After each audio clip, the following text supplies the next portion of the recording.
in probability known as Bayes theorem. And as per the case study which is presented in this year's CBSE sample paper, you may definitely expect a 5-marker case study from this subtopic only. I will take the sample problems of case studies very soon, but you will actually find that there is no much or a bigger difference.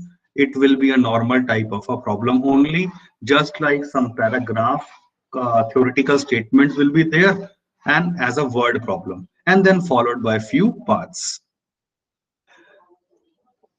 Uh, in fact, if you recall, this was the last question जहां हम रुक गए थे independent events में से. So is there anyone who solved this two equations in two variables? किसी का आया है आंसर आप में से? Yes, sir. Okay, how many answers are you getting? 2. Okay, yes, you are getting actually 2 different answers. अब अगर आप इन्हें सॉल्व करने लगते हैं 2 इक्वेशंस को, तो I tried using 2-3 different approaches, but easiest way और जो करना था वो ये है एक्चुअल में, और अदरवाइज वर्क ही नहीं करा. मतलब यहां से y की वैल्यू आप एलिमिनेट कर दीजिए, वो ये आ जाएगी, या x यहां से y की ही कर सकते हैं, और ये y की वैल्यू आप यहां रिप्लेस कर दीजिए. तो using in equation 2 x into 1 minus y, which is 15 into 1 minus x, and this is 1 by 6. Take the LCM and start solving this in a usual manner. तो ये आ जाएगा इधर होकर 15 minus 15x and minus 2, and this is 1 over 6, 3 to the or 3 5 ये cancel और cross multiply. So 2x into 13 minus 15x is equal to 5 into 1 minus x. Open the bracket. 5 minus 5x और rearrange कर दिया 30x square minus 31x plus 5 is 0. तो check करिए, independent का role तो यहीं तक खत्म हो चुका था, राइट ये इक्वेशंस देने में. इसके बाद it is all about your calculation. Once you are able to get this quadratic equation, splitting the middle term, combine first two and last two, तो 5x 5 minus 1 कॉमन, स्प्लिटिंग भी ध्यान से देख लीजिए, so that you will get 2 different values of x. और याद रखना x actual में प्रोबेबिलिटी है, तो 0 से 1 के बीच में आनी चाहिए. तो यहां luckily both the answers are accepted. फिर तो बस केस 1 केस 2 आ जाएगा. x की वैल्यू 1/5, तो y कितना था, ये रहा, ये आप वैल्यू पुट कर देंगे, सॉल्व, y आ जाएगा. सिमिलरली केस 2 में you will put x is equal to 5/6 to get the value of y.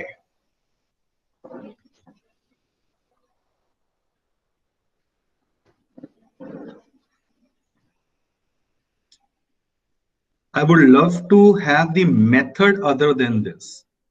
कि एलिमिनेशन का कोई और मेथड अगर आपके दिमाग में आ रहा हो, दोनों इक्वेशंस को ऐड कर दें, डिवाइड कर दें, और समथिंग लाइक दिस, और ओपन द ब्रैकेट करो फिर ऐड कर दो. Number of approaches, but I couldn't be able to solve except this approach. तो अगर कोई और किसी के पास है तो please do let me know, because और भी मैंने रेफरेंस बुक्स भी देखा, everywhere only this method is being used. Okay, so ये आपके होमवर्क में मैंने कहा था very simple questions. So just आपको शो कर रहा हूं, अगर किसी को डाउट है तो आप पूछ लीजिए, और else I will begin with the next subtopic. These are all very straightforward problems.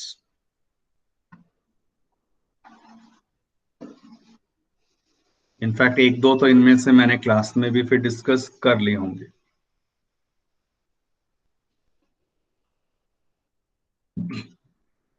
Now, to understand the idea of a Bayes theorem, initially we need to understand what is the partition of a sample space. Check करिए. Let me assume that this is my sample space S.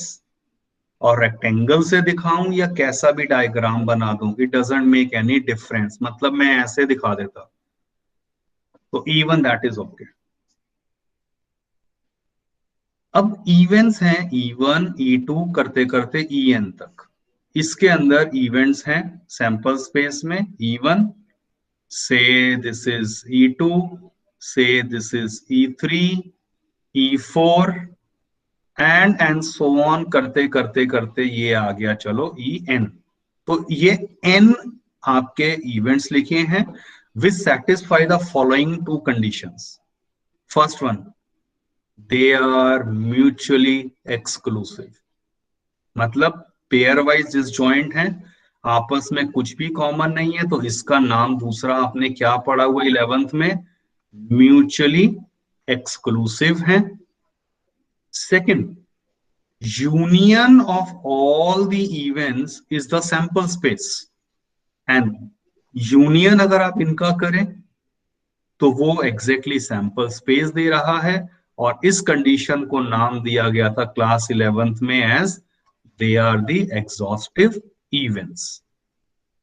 So we are given with the collection of events E1, E2, E3 up to En which are mutually exclusive and exhaustive events. C part तो common sense का है. Probabilities are all greater than 0. Quite obvious. तो इस case में अगर ऐसा कोई situation हो जो इन दोनों कंडीशन को सेटिस्फाई कर दे, उसे हम कहते हैं partition of a sample space. Now, how it is related to Bayes theorem और क्यों सीख रहे हैं?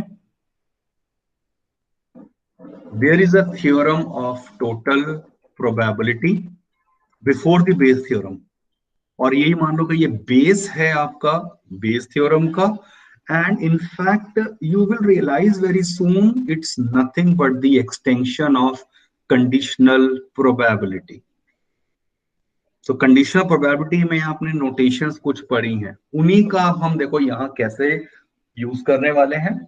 Please read the theorem.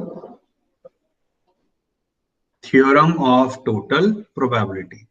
E1, E2, En be the partition of a sample space. Suppose that events E1, E2, En has non-zero probability, obviously. Let A be the event associated with S. Look at the diagram. S एक sample space था, E1, E2, E3 करते करते ये N partition कर दिए, इसके N events हैं. अब क्या हुआ, इसमें एक नया इवेंट A आपको गिवन दे दिया. This is given, right. P of A अब एक नया इवेंट आपके पास हो गया. अब उसके होने की प्रोबेबिलिटी क्या है, और उसके ऊपर जो ऑलरेडी मेरे पास चीजें हो चुकी हैं, जिन्हें हम एक्चुअली कहते हैं priori probabilities. Anything which has happened already, happened in past, वो मुझे पता है, तो उसको हम कहेंगे प्रायरी प्रोबेबिलिटीज. तो P of A by E1 अगर आप लॉजिकली सोचें कंडीशनल प्रोबेबिलिटी से, तो इसका मतलब क्या होता है इस नोटेशन का? E1 गिवन है, इसका मतलब ये हो चुका है. अब इसका इंपैक्ट क्या पड़ा A के होने पर? सेम वे E2 हो चुका है, इसका impact on A and so on, कि अगर nth इवेंट है En, उसका इंपैक्ट क्या पड़ेगा A के ऊपर. तो this formula gives me the probability of event A. जो एक नया इवेंट प्रेजेंट में हुआ है। Understand the difference. E1 E2 and so on वो आपके पास्ट में हो चुके हैं। अब उनका पास्ट एक्सपीरियंस हमारे प्रेजेंट को कैसे अफेक्ट करेगा, that is being nothing but your total probability की theorem. In fact I consider one real life example, बहुत ध्यान से समझना है सिचुएशन को। Say there is a diplomat son in India. America diplomat है अपने इंडिया के अंदर, दिल्ली में हेडक्वार्टर है, and unfortunately he is kidnapped. Now you can understand कि ऐसे में इंटरनेशनल प्रेशर है इंडिया के ऊपर। अब वो क्या करेगा कि कैसे उसको सर्च करेंगे, क्या करा जाए। सो of course, and it is actually happening in real life. जो मैं आपको एग्जांपल बता रहा हूं, इस तरह के examples they are actually happening and they are taking use of the Bayes theorem. तो अब उसमें क्या हुआ, आपके पास गवर्नमेंट के पास क्या ऑप्शंस हैं। दिल्ली में हुआ, Delhi police has to be involve. Next IB, next रॉ, नेक्स्ट सीबीआई। तो ये चार मेजर एजेंसीज हो जाएंगी जिनकी हेल्प लेनी है। तो इसमें मैं कहूंगा कि गवर्नमेंट ने कहा जी मेरे पास चार इवेंट्स हैं, E1 E2 E3 E4। मेरा सीबीआई है, आईबी है, रॉ है एंड दिल्ली पुलिस है। अब उस केस में अगर इस तरह का सिमिलर सिचुएशन पहले भी कभी ना कभी हुई होगी, वी अज्यूम दैट, तो what is our past experience by these agencies of handling these similar situation। वो मेरी प्रायरी प्रोबेबिलिटीज होंगी। वो मुझे पता है कि अगर ऐसा पहले केस हुआ तो उस केस में दिल्ली पुलिस, अब उसका क्या सक्सेस रेट है। मान लो पहले ऐसे 10 केसेस आए and Delhi police was able to handle only 3 successfully. तो वो मेरा पास्ट एक्सपीरियंस है कि 3/10 इज द सक्सेस रेट कि इस तरह की सिचुएशन को Delhi police can handle. Same way हम बात करते हैं सीबीआई, उनका हो सकता है सक्सेस रेट 7/10 आ रहा हो सिमिलर सिचुएशन में। ऐसे ही करते हुए और एजेंसीज का अपना अपना डिफरेंट रोल होने वाला है। Now based on our past experience the priori probabilities, अब हम पोस्टरी प्रोबेबिलिटीज की बात करेंगे। फ्यूचर को प्रिडिक्ट कर रहे हैं कि ऐसा होता हो चुका, अब उससे फ्यूचर में क्या इंपैक्ट होगा। तो which agency we should trust now. But Bayes theorem के अंदर एक रेस्ट्रिक्शन है, अगर आपने नोटिस करा हो ध्यान से। E1 E2 E3 E4, अगर मेरे केस में चार इवेंट मैंने बोले हैं, they all are mutually exclusive. इसका मतलब रियल लाइफ में क्या होता है कि they have to work in coordination, कि दिल्ली पुलिस और सीबीआई को आपस में एक दूसरे को सपोर्ट करना है, डॉक्यूमेंट शेयर करने हैं। यहां हम थोड़ी रेस्ट्रिक्शन मानते हैं कि they are working in isolation, they are not, they are mutually exclusive. Second thing, government के पास इन चारों से एक्स्ट्रा फिफ्थ एजेंसी है ही नहीं। मतलब E1 union E2 union E3 union E4, ये मिलाकर मेरा टोटल सैंपल स्पेस है गवर्नमेंट की ऑप्शंस के पास, और पांचवी चॉइस है ही नहीं। सो आई थिंक आइडिया क्लियर हो गया होगा कि इवेंट से कि म्यूचुअली एक्सक्लूसिव का मतलब और एग्जॉस्टिव होने का मतलब क्या है। अब वो सिचुएशन दिल्ली पुलिस हैंडल करे या सीबीआई करे, वो हम बेस थ्योरम अब जो मैं बताने वाला हूं उसके फॉर्मूला की हेल्प से करते हैं। But before I proceed to the Bayes theorem, ये जो मैंने अभी बताया ना, थ्योरम ऑफ टोटल प्रोबेबिलिटी, इसको समझ लेते हैं। Check out this question.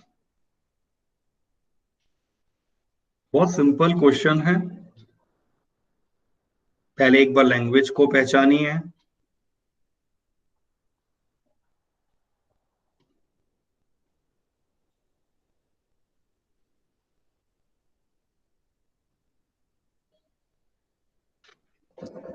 There are three urns, urns माने कोई बैग हो गए, थ्री अर्न्स हैं। ये ए हो गया, चलो मेरा बैग, ये बी हो गया अर्न, और ये है सी। डायग्रामेटिकली इजी लगेगा। पहले अर्न में क्या बताया है, 3 वाइट 2 ब्लैक बॉल्स। दूसरे में 2 वाइट एंड 3 ब्लैक बॉल्स। और थर्ड में 1 ब्लैक और 4 व्हाइट। एक तो ऑर्डर देखो उल्टा दे दिया इन्होंने, बहुत ध्यान से सोच के करना, ये नहीं कि सीक्वेंस में लिखने लगो तो गलती हो सकती है।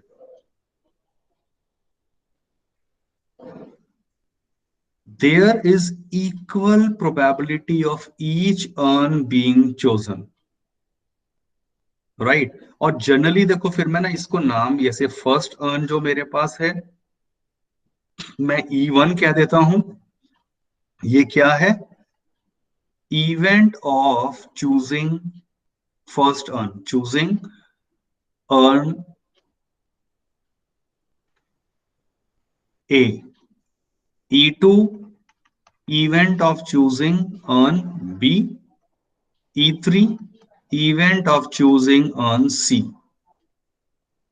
अब बहुत ध्यान से देखिए क्या कह रहे हैं। One of the ball is drawn from the urn chosen at random। कौन सा अर्न चूज करा वो हमें नहीं पता, बट कह रहे हैं एक बॉल किसी को भी मैंने चूज करा और उसमें से ड्रॉ कर दी। What is the probability that the white ball is drawn? तो ए मेरे पास इवेंट है कि white ball is drawn, white ball is drawn. तो क्वेश्चन में आपसे क्या पूछा है? P of A, right. अब यहां से इस चीज को बहुत ध्यान से समझिएगा, पी ऑफ ए कैसे मैं निकालने वाला हूं। मान लो पहला अर्न सेलेक्ट हुआ होगा, राइट, मतलब पहले अर्न सेलेक्ट होता, फिर उसमें से व्हाइट बॉल आती। ये व्हाइट बॉल आने की प्रोबेबिलिटी हो गई पहले वाले अर्न से, क्योंकि हमें नहीं पता कि पहला चूज हुआ या दूसरा या तीसरा, तो अलग अलग केसेस बनेंगे, या ए हुआ होगा सेलेक्ट, या बी हुआ होगा, या C. And it require the common sense, maths कम चाहिए, यहाँ आपका सिर्फ एक लॉजिक स्ट्रांग होना चाहिए। और फिर वही मैं वही कहता हूँ, शायद वो 7-8 का बच्चा इसको आसानी से समझ ले कि पहला वाला अगर बॉक्स सेलेक्ट होता या अर्न, तब उसमें से व्हाइट बॉल की प्रोबेबिलिटी, नहीं तो क्या होता? दूसरे वाला अर्न अगर सेलेक्ट हो गया होता, पहले अर्न की प्रोबेबिलिटी सेलेक्ट होने की, फिर इसमें से बॉल आ जाए व्हाइट वाली, नहीं तो और क्या हो सकता था आपके पास केस? प्लस इस अर्न में से क्या होता, पहले अर्न सेलेक्ट होता और उसमें से फिर व्हाइट बॉल आ जाती। तो need to understand this thing, main basic यही है। ये हो गया फिर तो आसान है चीजें।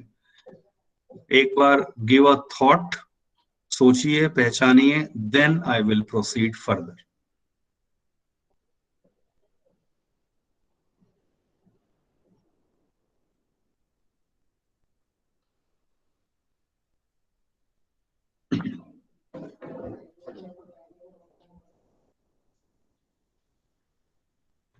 So that what is P of E1? Anyone? What is P of E1? So 1/3. Yes. आप चेक करिए E1, E2, E3 है कि पहला अर्न चूज हो या दूसरा या तीसरा। ऑफ कोर्स तीनों की प्रोबेबिलिटी तो 1/3 ही रही थी। अब इस पे फोकस करते हैं। What is the meaning of A by E1? E1 हो गया, E1 हो गया का मतलब पहला अर्न सेलेक्ट हो गया। अब इसमें से A होने की probability, white ball, what is that probability? So 3/5. That simply 3/5। एक ये पार्ट समझ आ गया, obviously I can write it 1/3। और A/E2 का मतलब व्हाइट आना सेकंड वाले में से, थर्ड वाला, और थर्ड वाले में से व्हाइट आना 4/5। यस, सो 3 + 2 + 4/15। मैं जानबूझ के 3 से 3 कैंसिल नहीं करा, एलसीएम सेम आ रहा है ना। 9/15, which is your required answer.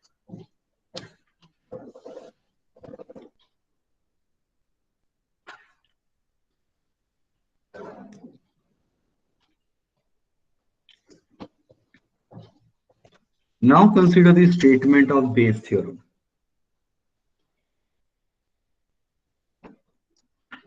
सारी कंडीशन वही गिवन है।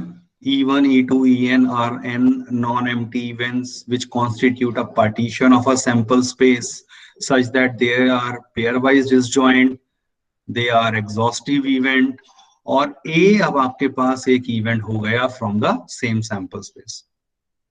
Then P of EI by A, which is referred to as the posteriori probability, future prediction based on the prior experience. तो ये prior probabilities हैं।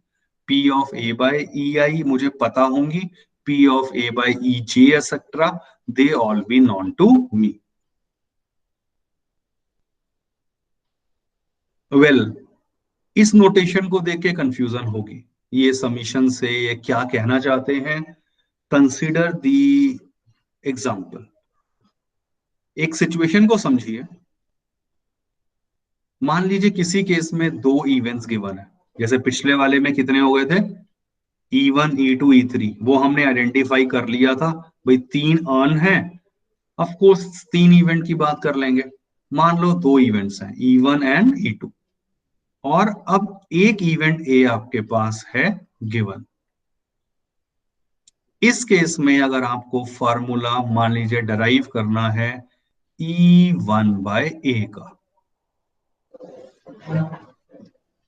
तो using the above Bayes theorem वाला formula, this will be given by, check करिए क्या हो जाएगा, यहां E1 और फिर इनको उल्टा करके लिख दो लाइक दिस, और सोचिए इस तरह की कितनी टर्म्स आ सकती, क्योंकि 2 इवेंट्स थे तो नीचे 2 टर्म्स आएंगी। कौन कौन सी, एक E1 वाली आ जाएगी सेम जो ऊपर लिखी है, प्लस समीशन का मतलब प्लस हो जाता है, दूसरी आ जाएगी जो आपकी E2 के साथ हो रही होगी। So this is the meaning of this Bayes theorem formula.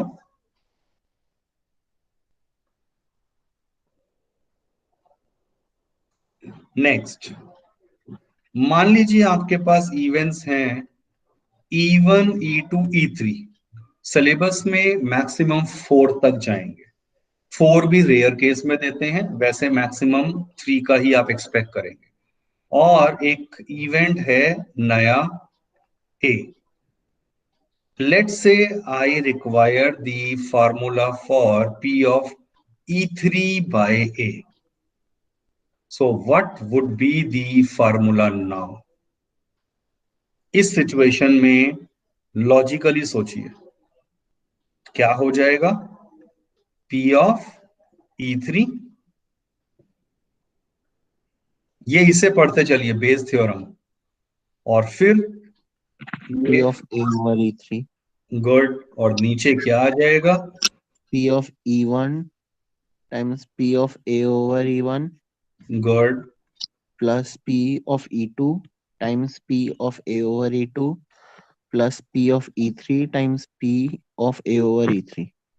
Right, perfect. So एक बार अगर ये पहचान बन गई, समझ लिया, you can easily get this formula. तो मुझे अलग से ये समीशन और इन नोटेशंस को याद करने की जरूरत नहीं है, डायरेक्ट एप्लीकेशन को अब हम समझने वाले हैं। बट पहले जो मैंने स्क्रीन पे ये 2 चीजें लिखी हैं, इन्हें एक बार आप ध्यान से प्लीज समझ लीजिए, then I will consider the example.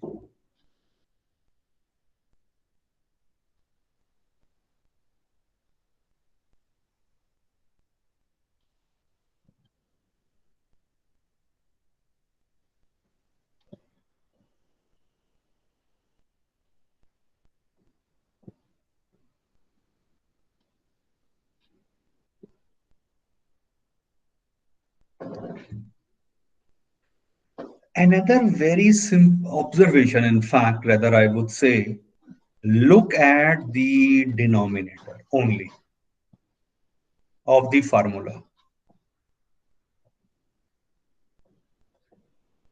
Look at the denominator only.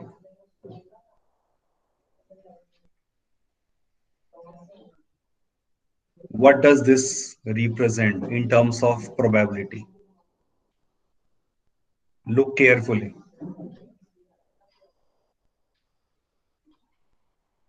This is nothing but P of A. याद दिलवाऊं, इस नोटेशन को अभी हमने यूज करा था यहां पर, ये देखिए, P of A, theorem of total probability. तो चेक करिए, यही तो हमारा बेस थ्योरम का डिनोमिनेटर बना है। हेंस वो रिलेशनशिप दिखा रहा हूं कि थ्योरम ऑफ टोटल प्रोबेबिलिटी से जो बना वो ही मेरा यहां का डिनोमिनेटर है।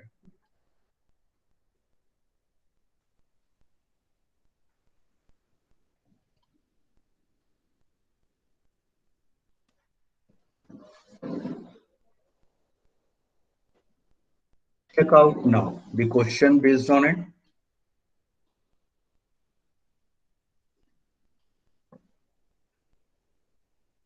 Bag 1 contains 3 red and 4 black balls. Bag 2 contains 5 red and 6 black balls. One ball is drawn at random from one of the bags. किस बैग से हमें नहीं पता, बट हमें क्या पता है, it is found to be red. तो आपको मैंने बताया ना, जो चीज फाउंड हुई वो मुझे पता है, वो गिवन हो गया। तो गिवन को मैं हमेशा पहले लिख लेता हूं एज इवेंट ए, और वो क्या है, red ball is found. Find the probability. ये स्टेटमेंट एक्चुअली मुझे फाइनली गाइड करेगी कि मुझे कितने इवेंट्स को यहां सोचना है, और हो सकता है इसके बिना भी आपने लॉजिकली डिसाइड कर लिया हो। Find the probability that it was drawn from bag 2. क्या क्या पॉसिबिलिटी हो सकती है? How many events you think I should take? Sir, 2. 2 events और Yes. drawn from bag 2। तो even मैंने क्या ले लिया, इस लैंग्वेज से ही मैं स्टेटमेंट को लिख दूंगा, बॉल ड्रॉन फ्रॉम बैग 1, और E2 ले लिया, ball drawn from bag 2। Finally कोई बता सकता है हमें निकालना क्या है? P of E2. श्योर, हमें ये निकालना है। Read the question again. अगर फाउंड टू बी रेड कह दिया गया है, तो जो हो चुका है उसका भी तो इंपैक्ट पड़ रहा होगा ना रिक्वायर्ड पोस्ट प्रोबेबिलिटी के अंदर। तो we need to find P of E2 by A। 50% question हो चुका है अगर आपने इतना सोच लिया ध्यान से।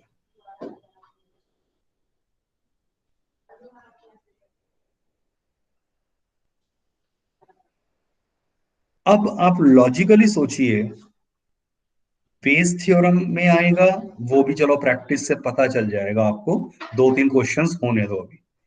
बट इसमें मुझे P of E1 और P of E2 कोई बता सकता है क्या गिवन है? So half. Good.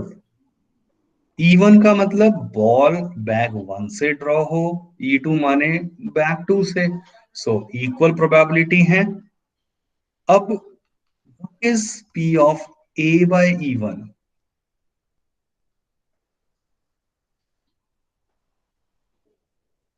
Think about this.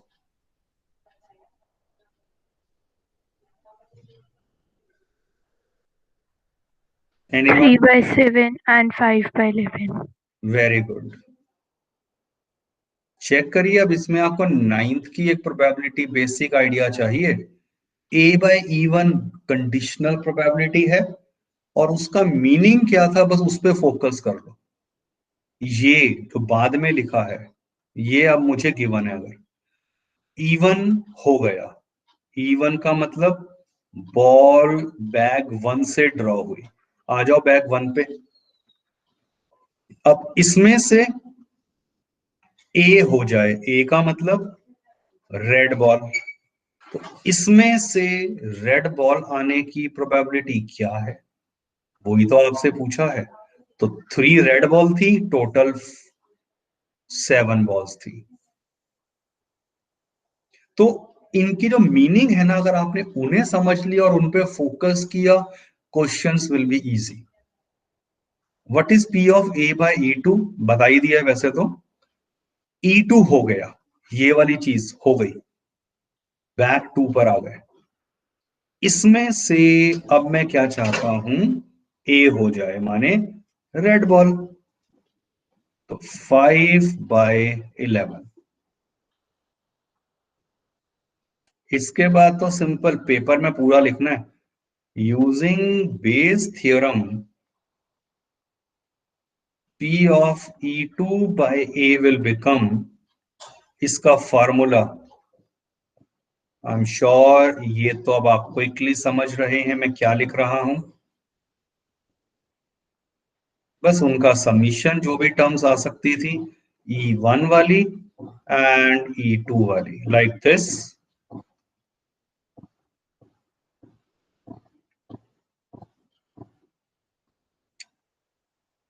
These are all priori probabilities, use कर लो इन्हें। Half into A by E2 upon half into ये आ गया आपका 3/7 और हाफ इंटू 5/11। हाफ कॉमन होके cancel, take the LCM, you will get your required answer. Presentation में आई वुड हाईली रिकमेंड कि आप बिल्कुल ऐसे ही लिखिए जैसे मैंने E1 के ही नीचे लिखा है ना, A/E1, और E2 के नीचे अगर E3 वाला भी केस आएगा उसमें मैं यहां ही लिख देता, सो दैट जब मैं इधर फॉर्मूला में वैल्यूज लिख रहा हूं तो मुझे पता है कि एक्चुअली इसे इसके साथ मल्टीप्लाई दिखाना है इन द डिनोमिनेटर, इसे इसके साथ लेना है, और अगर E3 होता तो उन्हें, तो एक प्रेजेंटेबल वे में चीज आ जाती है।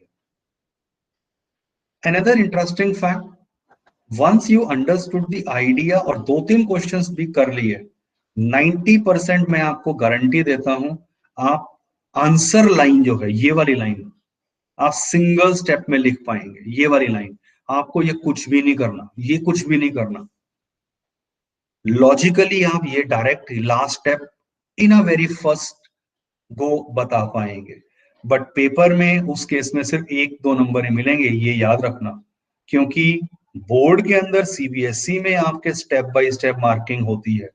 अगर कॉम्पिटिटिव एग्जाम में हो सिचुएशन तब ये सोचना है बिल्कुल डायरेक्टली, तब मैं इन फार्मूला को लिखने और इन सब में नहीं जाऊंगा। बट CBSE की मैं बात कर रहा हूं तो आपको ये प्रॉपर प्रेजेंटेशन के साथ सॉल्व करना रहेगा। 2 आंसर का जजमेंट शायद सिंगल स्टेप में ही हो जाए।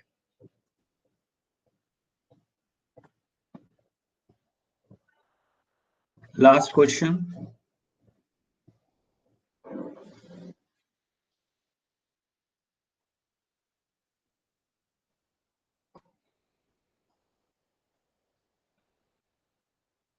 गिवन 3 आइडेंटिकल बॉक्सेस,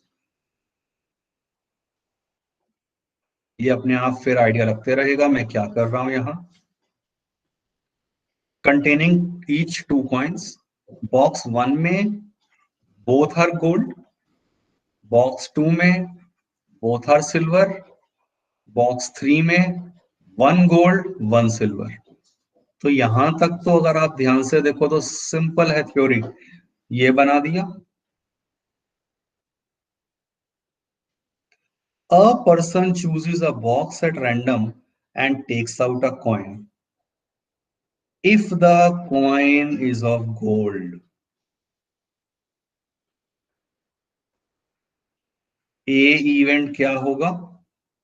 तो आपको गिवन है ना ये चीज, तो गिवन को मैंने अलग से पहले ही डिसाइड करके ए लिख लिया.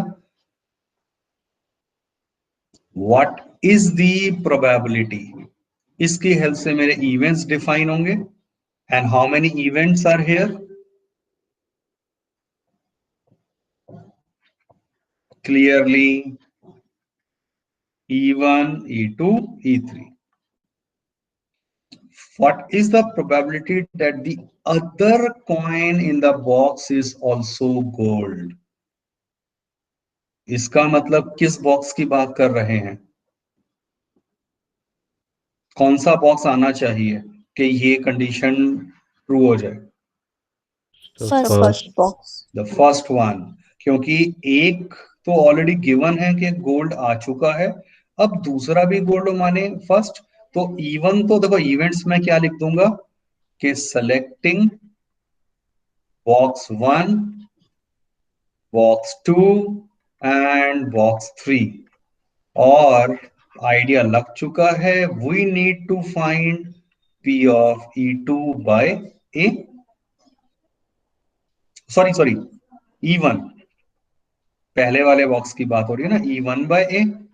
बेस थ्योरम से फार्मूला आप लिख लेना और सिर्फ अब आप फाइनली सोचो what is P of E1, E2 and E3. Anyone? 1/3. Of course कोई भी बॉक्स सेलेक्ट हो सकता है with equal probabilities. What is P of A by E1, E2 and E3? Yes. So 1, 0 and half. 1. A by E1 का मतलब पहले box में से gold coin, this is a sure event. दूसरे वाले तो दोनों ही सिल्वर थे, तीसरे वाले में half. Derive the formula, write it over here, substitute the values and you will have your required answer.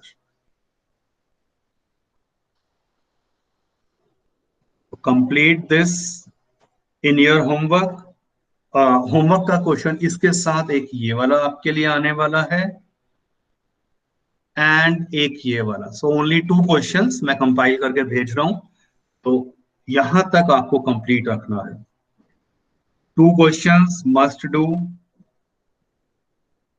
In case if no doubt, you may leave now. Thank you, sir. Yeah, okay. Thank you, sir. Thank you.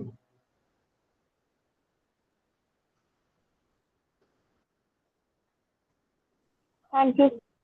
Thank you. Okay, take care.